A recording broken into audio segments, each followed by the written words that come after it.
Mame Mao Akwaba emfa umbra Ghana insem TV GH so wofre me adwoa searching. Kwaku Manu who said Gyimifuo 2 asaka won.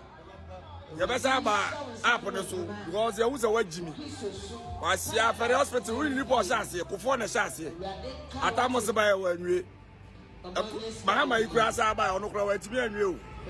Ana kufo do ne ma bibia gumu a. O se Mahama second time we. O sa akobie. Ana omo di agro na nipa konfa no che ya choku. O be kasa se papa Mahama na siye. Mahama what is siye? Kufo na chance atamo se beto aso. Ana ono Mahama na beto aso no bibia ni mo. Ana kufo ado. Ede ne ma ne bibia gumu so omkobie na ade na eye adwuma hospital eye adwuma aferi no. Kwaku Manu uti wase kika kwase asem biem on Jimmy sem na ya na woyem kwase Kwaku Manu ye ka asem wo ya kire wo hwe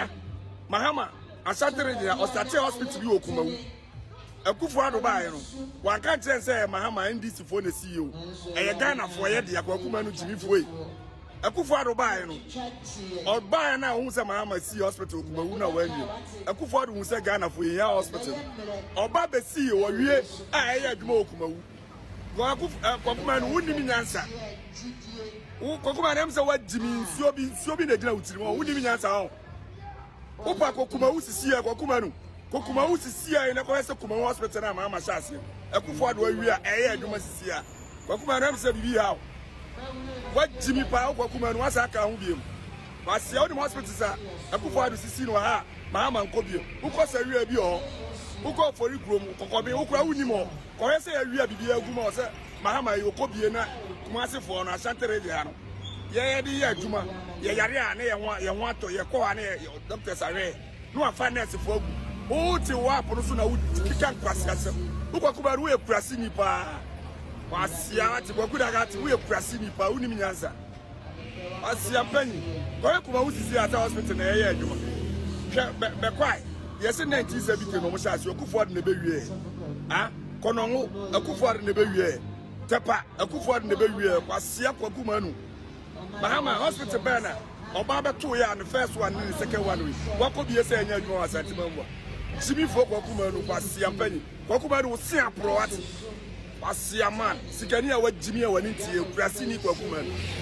asia duru manka Kwaku Manu wuni minyansa yeda masi adafo eda sori ya NDC backing dog Kevin Taylor or say apostle e wa be fonten tan so biem I think say na aduro nasa na ne nyina ne sen a so wonte ase ese CEO ho nsensem e ba ya ma nurses ne doctors o mo konfa no check strike no sebi o man fa ni die ama His Excellency John Dramani Mahama ne mum yewura na ase tutu na na onkwa so o emprebon bia ne aboyemu King Solomon of our time Foundation of Peace de otebrawe ne karawo maso de nyansa ne nimdi ahye ne be enyansafo nyina adofo adedentwefo tamfo a woni kromu a akasa amomo de omo tools omo striking tools egu form so mbesa akọ hospital akọ nipa na nkomo ye ba bedi ayese bespan konyo ahahan etase no benyansafo age obi a wagimi nko a etese Kevin Taylor en na chidifo ena asema sebi yewura na ase tutu oyempo ebondia ne aboyemu na nya nkwada ekaye ampo a woni Ghana ye de ebuo ne ani di ama no obeka ho asem ka wo ba ye nka wo ye badwemba ye nyinsen awo bosome nkono ka wo beba kwa ba bede yewura na ase tutu ase unsem kan no osian yewura menhia emfa civil servant menhia ntwia ka menhia ntimi ntwia menhia postini pa o kan ne ma bebre se menhia anye nti wo sen ka wonya nyansani enhu se ye nya wahempon bi a sabi onte se wo papa kwase ampanyi na wantimi antetew no a won de Ghana ne ma ekoso enam se oni animonyam nti okan yemfa animonyam ma no ne nya wahempon bi a sabi nyansa nimdie nanim onyam a okasa ni patitiru etie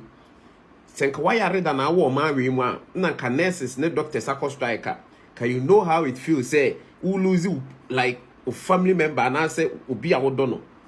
nti se yewura hu ne se ade na omo ye enye na wa fro omo se oh momfum akodie ngu fom na momra mehwa ayarefo a you are here say kasa bubom se krama bulldog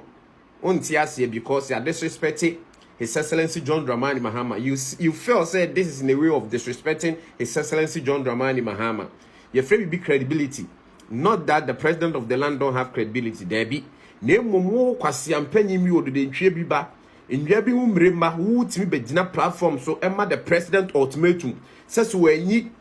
special task force Jalu Bawa free wa utimi ma ultimatum IGP Ghana IGP odwan krama biba una utwa police foka abuo funu ampa data betro bedru na IGP no your friend is saying special force no yeyi no wa resign you kromu a enema a waje ampa NDC for has fulfilled that amo nkrofo ko bia resign no kwasie ubetimi atwia ye kase school for even one school am we trans senior high school chiamu teachers for nkwanka ubetimi abuwa so dwan bi ti sewo sometimes I mean who this thing I've put a stop to it. I have vowed not to insult not to but I na enkwasi asem bebre se kwase bia asori asabi on fa santman enya form on kasenti a chia me on nya on like when comparison phone tantan bi kwase ampanyi ukra kasa ma NDC 40 wo nipa bi ti se wo abuwa bi ti se wo a Ghana wontimi ma wo kwase ampanyi ukra ukasa ma NDC 40 abuwa bi nche onwe na ewura na ase tutu no eni ewiasefo nyina ye penny petitiru amana ko Canada akwa on business summit yese da bi una omu odin una woni mo nyam tibra no ono ne kasa na se doctors for nurses for the omo akodi egu form so omo ja omo nko strike on be return a o se wunti bi da abuwa bi nche onwe kwase ampanyi bi ba wu mpo wutimi kasa ma NDC ampa ade a wo pese omo nye no maye yo kromwa ube see your friend say special force police special force hwan mo say miro fi omudin black hwan force so Jalu Bawa ube see Jalu Bawa so sam o press Jalu Bawa next ebe ma ultimatum aboa bi ti say wo a woni kromwa ube ma ultimatum si anyina IGP mekasa ampa Monday obi ewo esrem ebe press conference ndru Monday Jalu Bawa ebe resign ampa Jalu Bawa resign one resign because of said BBR or resign because of order from above because of Gyimifuo bi ti say wo wumpo na era na say tutu nipa hwere omo nkwa na enema esi na o say omo mfuma akodi mbu fom a ye nya nyansani amna ma me kan kyerem say ma kyere wodo ye nya leader wa ba be ka kyerem say you are here and a wa Gyimi o twist asem no. And for your information, yes, and for the be a country so far as a Confanochi Teaching Hospital, a was Santimemu, yes, and for your run answer to 2 years no, because you president Amanyofoa Bamanyofoa Koye wrote to start 27 years or the so called or qua 100 years not as so Amanyofoa Ba and Confanochi is in assassin so in see untimia Massa Mopa Mume to Confanochi in free ya, quasi and penny bin eno. Why Jimmy and idea anyhow?